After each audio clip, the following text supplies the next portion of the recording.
The wind roared loud that December night, tearing through the hills of Asheville, North Carolina, where I live in an old house that shook under the storm. I couldn't sleep with all the noise, so I lay awake listening to the howl outside.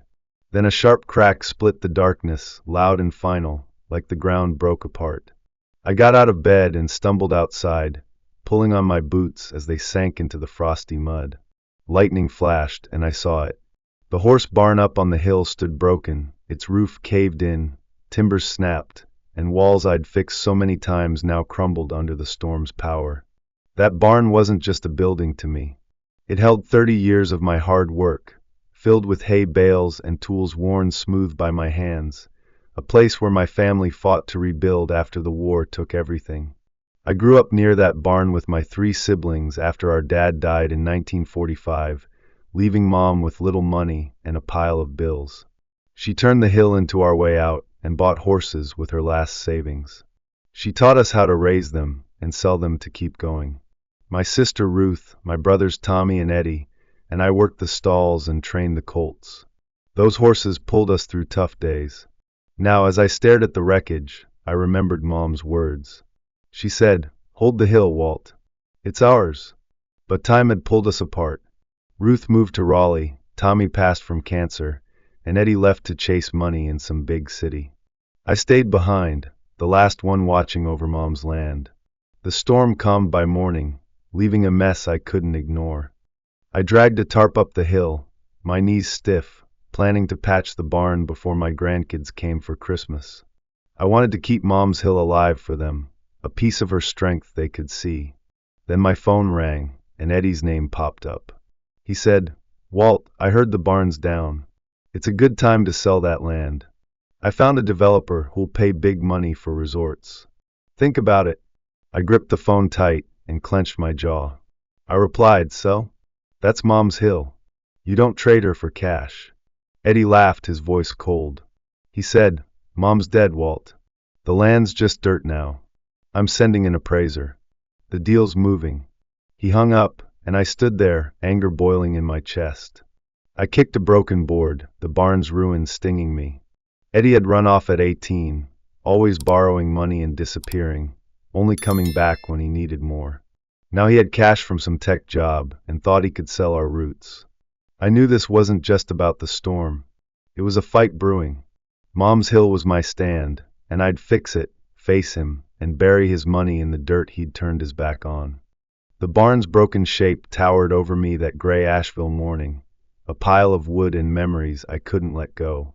I grew up in its shadow with Ruth, Tommy, and Eddie, for kids with rough hands from working horses and spirits shaped by Mom's toughness. After Dad died in 1945, the war left us with nothing. Creditors knocked, and our house nearly fell apart. Mom used her last coins to buy 2 skinny horses and taught us how to raise them. We woke at dawn, cleaned stalls, brushed coats, and sold colts to keep the bank away. She said, "Work's our lifeline. Hold it tight." Those horses, Star, Penny, and Strong Duke, saved us through hard years. Now, with Eddie's words still in my ears, I carried nails and a hammer up the slope, my back aching a little. He said, "It's a good time to sell," but I wouldn't let him turn Mom's hill into dust for profit. My phone rang again, and Eddie's voice came through, smooth and smug. He said, "Walt, the lawyer's on it. The appraiser comes tomorrow. Let's sell, huh?" I held the hammer steady and replied, "That hill's not yours to trade. Mom gave it to us, not your greed." He snorted, "Us? You're the only one stuck there. I've got big plans." I hung up, his laugh grating on me, and pounded a nail into the wood. The wind pulled at the tarp, and something shiny caught my eye. I spotted a rusted tin box in the rubble, Mom's old keepsake from the barn loft. I opened it, dust swirling around, and found her journal with curled pages and faint ink. She wrote in 1950, "I sold Duke today. It paid the bank and kept the hill. The kids are my rock. Walt's steady. Eddie's wild, but they'll hold it together." My throat tightened. She'd seen us clear as day. Another page from 1952 said, "Eddie broke a colt today. He's wild like it, but he's got fire.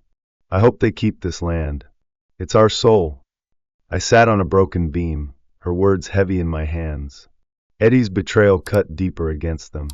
He'd been the wild one, sneaking off to bet on races and leaving me to fix the stalls, but Mom believed in him, in all of us. Now he laughed at her dream, his big plans, a knife in her hill. I stood up, journal in hand, and called Ruth. She answered from Raleigh, her voice warm but strong. "So?" "Over my dead body." "That's Mom's." I dialed Sue next, Tommy's widow, and she said, "Tommy'd fight this. His kids need it."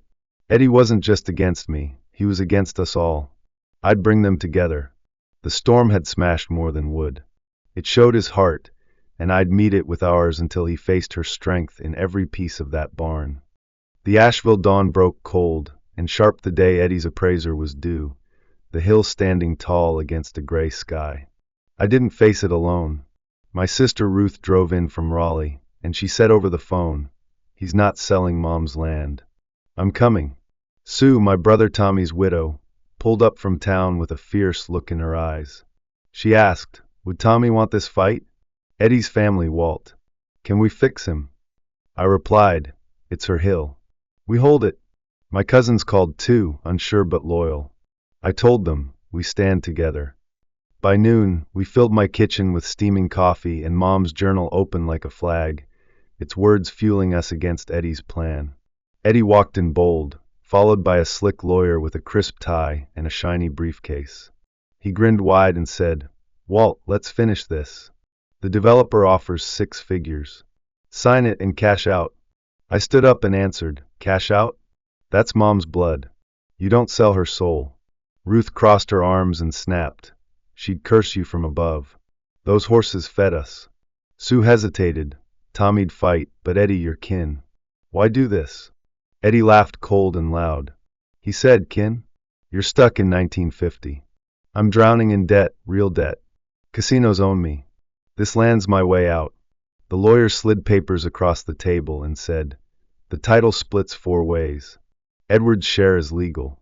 Sign now, or we go to court." I clenched my fists but kept steady, pulling Mom's journal closer. I said, "Listen to this," and read from 1950. "I sold Duke today. It paid the bank and kept the hill. The kids are my strength. Walt's steady. Eddie's wild, but they'll hold it together." Eddie's grin faltered. "She wrote that?" I turned to 1952 and continued. "Eddie broke a colt today. He's wild like it, but he's got fire. I hope they keep this land. It's our soul." Sue's breath caught, and Ruth's eyes narrowed, but Eddie hit the table hard. He shouted, "She's dead, Walt." "I'm not. Debts are real, not your old stories. I'll sue and take it all." Ruth jumped up and yelled, "Sue us? Over her grave? You're the wild one she worried about." Eddie fired back, "Worried? She spoiled you. Walt got the farm, and I got nothing. I deserve this. I worked hard, not stayed in dirt." The lawyer flinched and said, "Edward, calm down. The trust splits it 4 ways. Everyone must agree." Eddie spun around. "Trust? What trust?" I pulled out a fax from Carla, my cousin's wife, and said, "Mom set it up in 1960. It's locked for us. You can't sell without us all." His face twisted, and he yelled, "She tricked me. Always did." He grabbed the papers. "I'll fight this. Courts will back me." Sue stepped forward with a soft voice. "Eddie, stop. She gave you us, not nothing." He stopped, chest rising fast, then sank into a chair. I thought I'd win. I wanted to pay it off. I spilled my coffee and fumbled the mug with a grin. "I'm still clumsy. Guess we're even." Clara's laugh came from the hall, my grandkids listening in, and Eddie's anger faded. The lawyer muttered, "You're outvoted, Edward. The deal's off." The hill stood firm. Mom's trust held strong. Her words our wall he couldn't break.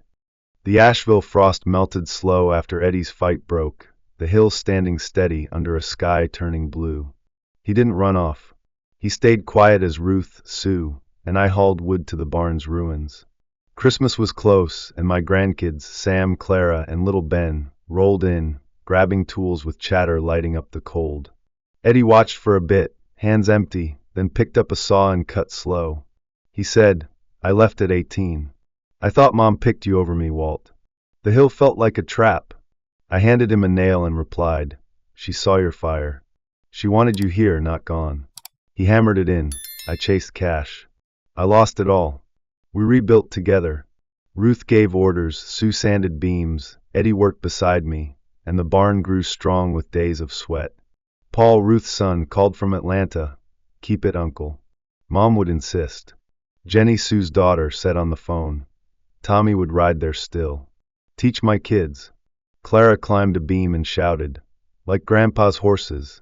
Eddie paused, wiping dirt. She wrote I had heart. I buried it, chasing nothing. I grinned. "You dug it up now. Nail it tight." Sue nodded. Tommy would say family's the win, not money. Christmas Eve came, and we sat in the new barn with fresh hay and a solid roof, sharing stories. Ruth laughed. "Mom sold Star for my books. She never told me until I wore that cap." Sue smiled. "Tommy courted me on Penny. He fell twice but kept writing." Eddie spoke soft. "I broke Duke with her watching. I thought she'd never trust me after I sold her ring. I carved a colt from scrap wood and set it by Mom's photo, she did. She kept us steady, wild or not." He looked at it. I should have stayed. Greed burned me.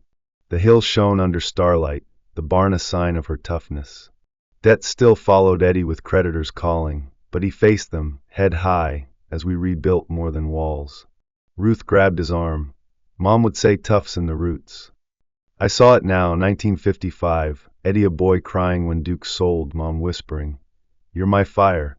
Don't lose it." He had lost it for years, but here, hammering with me, he found it, wild, bruised, ours. The sky stretched clear, a triumph not of cash but of us, cracked, mended, stronger.